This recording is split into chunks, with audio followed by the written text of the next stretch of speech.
I have spent a lot of time around millionaires watching how they think, what they do, but also like what they don't do to achieve a life of financial freedom. After quitting 5 toxic habits, I went from having no money at 20 to becoming a millionaire by 24. Here is the hard truth. Your bank account isn't what keeps you poor. Your brain is. The first habit to quit is letting one stupid decision erase 1,000 smart ones. Research shows impulse decisions account for 40% to 80% of all purchases. You save, you budget, you cut back, and then one emotional move wipes it all out. I've felt it. I was making around $70,000 a year, driving a beat up Prius, jealous of the cars in my garage at work. I walked into a dealership ready to sign a lease that would have taken about 50% of my paycheck. I only didn't sign because I lacked credit for a cosigner. That single move would have blown up everything.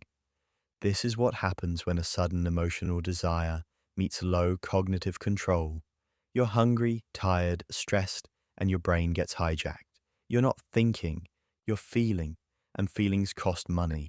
So pause before big purchases. Wait 48 hours. If you still want it in 2 days, fine. Most urges disappear overnight. The second habit to quit is waiting for the big win. Wealth doesn't come from lottery moments. It comes from thousands of small, boring, compounding decisions over years.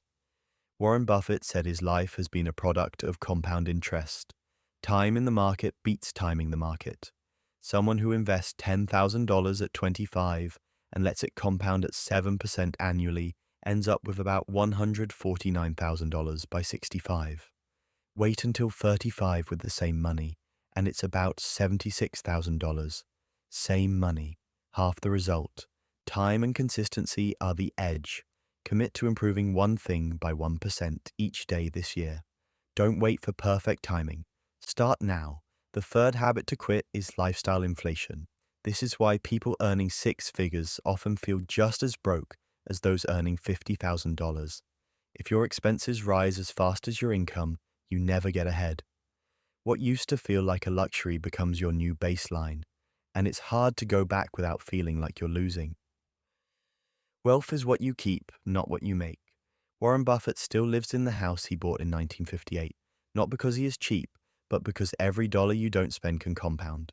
Even $5,000 invested annually over 30 years at 7% grows to over $1 million if you don't spend it. The next time you get a raise, increase your savings, not your spending. If you get a 10% raise, save 10%. Quick question for you. Which of these 5 habits hits home the hardest? Drop a comment and share the one financial impulse or big win story you've wrestled with lately and how you plan to turn it into small, consistent wins instead. Let's learn from each other. The fourth habit to quit is refusing to face reality. Most people aren't bad with money. They are scared of it. Understanding basic math interest rates, compounding risk correlates with better retirement planning, higher return assets, and more wealth over time. Those who can do basic calculations build 2 to 3 times more wealth by retirement than those who can't. Avoidance feels good for a moment, but creates permanent consequences. Look at your numbers, check your bank account weekly, write down how much went in, how much went out, and what's left. Do the math. If you struggle, ask a tool to help. You can use AI to do the math and explain it step by step. No more excuses. If you never look at where your money is going, consider it already gone. The fifth habit to quit is buying feelings instead of assets. Money doesn't buy things, it buys emotions.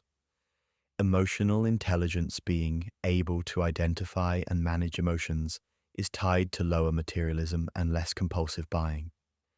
Impulse spending is often triggered by low self-esteem, the desire for status or stress. Buying gives you dopamine, like overeating or smoking, but then you are back where you started with less money. Assets appreciate, feelings depreciate. Ask yourself, what feeling am I looking for? If it's confidence, do something that builds confidence. If it's connection, call a friend. Success and happiness are not the same. Success often requires autonomy. Happiness requires connection. You must play between the two. Every dollar burned on a feeling could be building freedom. Subscribe for more practical investing and personal finance breakdowns if you want a weekly dose of discipline and motivation that compounds. The bottom line is this: the worst money habits aren't in your bank account, They are in your head, the thoughts you believe, the emotions you follow, and the stories you tell yourself. Stop looking for the next opportunity and start looking inside. Which habit will you cut today, and what will your future self thank you for in 10 years?